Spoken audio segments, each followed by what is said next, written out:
Did you know that a lot of the so-called weeds that people tend to spray herbicides on and kill are actually beneficial with a lot of health benefits? And so today, I'm going to discuss a few of those that can be commonly found in lawns and around your yard.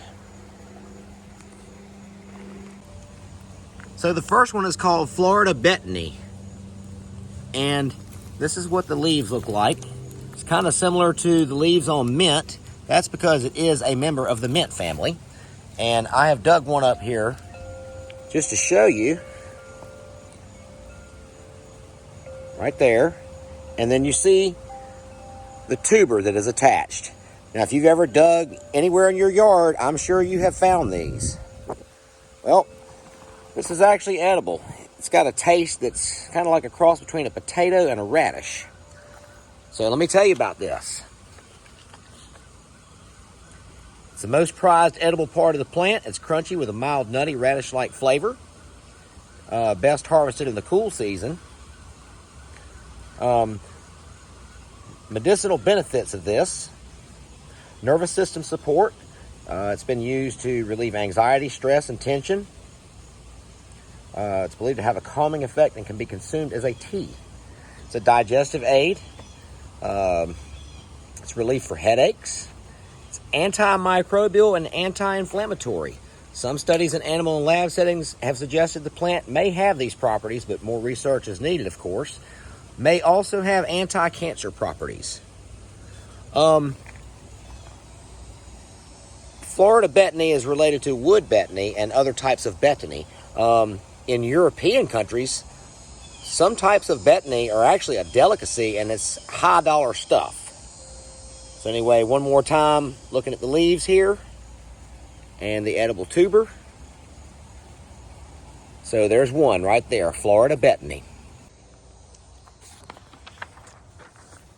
So here's a couple right here. First off is pennywort, which I'm going to discuss that in a minute. But first, I want to discuss this one. This is called purslane. As you can see, I have quite a bit of it growing around my yard.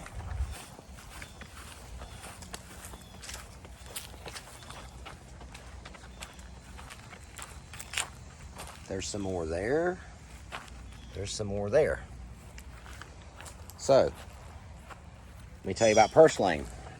Common weed, but it has a lot of health benefits. It's high in omega-3 fatty acids, vitamin C, vitamin A, and potassium. It contains antioxidants, including beta-carotene. Has anti-inflammatory properties. It may help manage conditions like arthritis and asthma.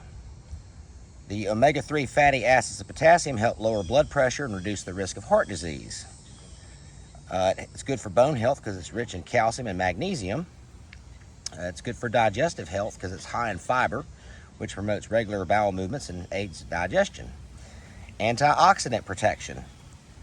Protects cells from damage caused by free radicals. So, in other words, it may have anti-cancer properties, and it may improve wound healing. So, this is another weed that a lot of people just indiscriminately kill in their yard without realizing what it is and what it can do. So, that's purslane. The next so-called weed that I want to talk to you about, I know everybody has seen this one. Pennywort, aka dollarweed. You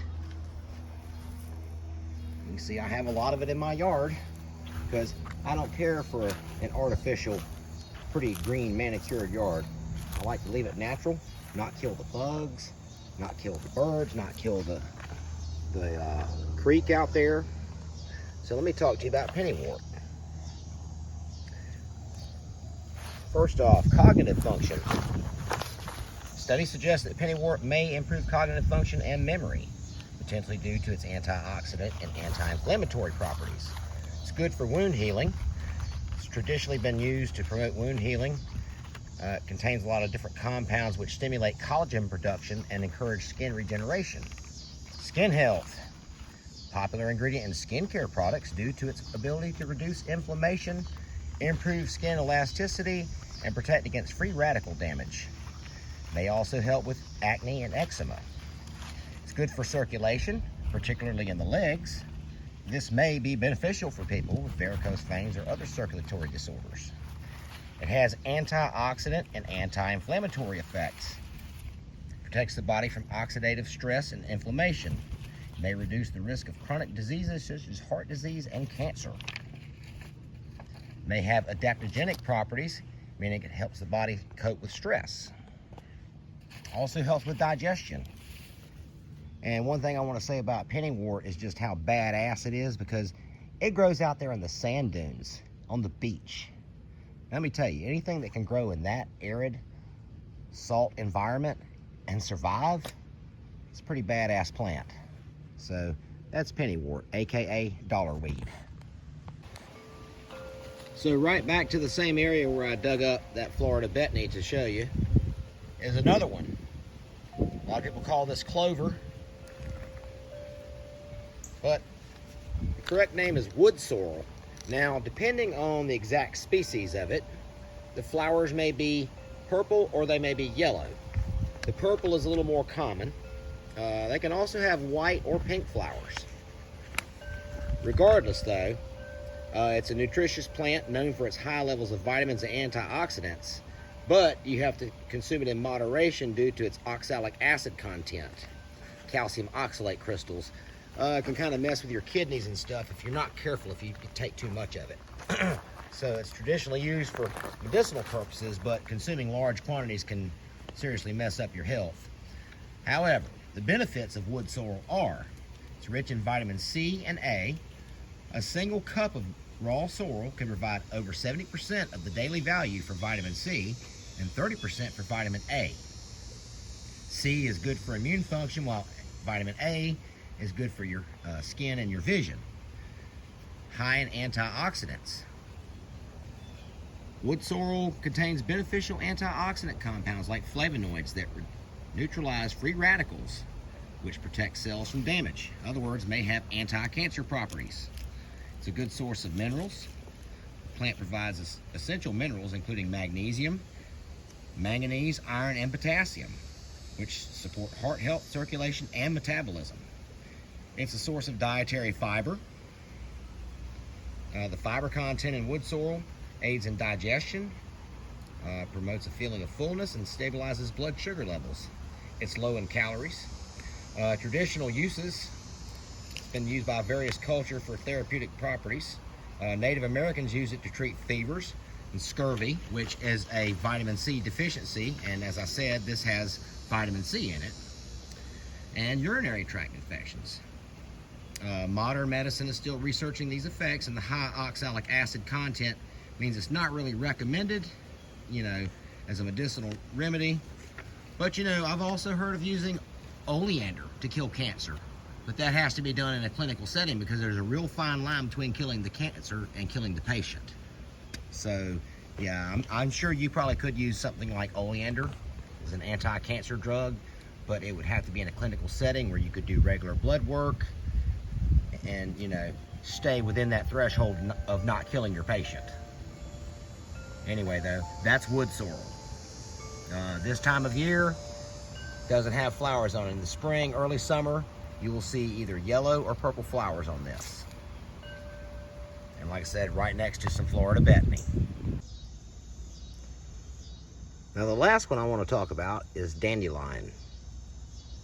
And unless you've lived indoors your whole life, I'm sure you probably know what this is. You can identify it by sight right here.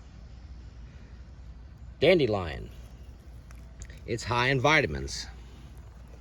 Rich in vitamin A, C, K, E, and some B vitamins, including folate. It's rich in minerals. It's rich in potassium, iron, calcium, magnesium, which support heart, bone, and nerve health. It's packed with antioxidants. It's got beta-carotene and lutein, which combat cellular damage from oxidative stress. It's good for digestive health.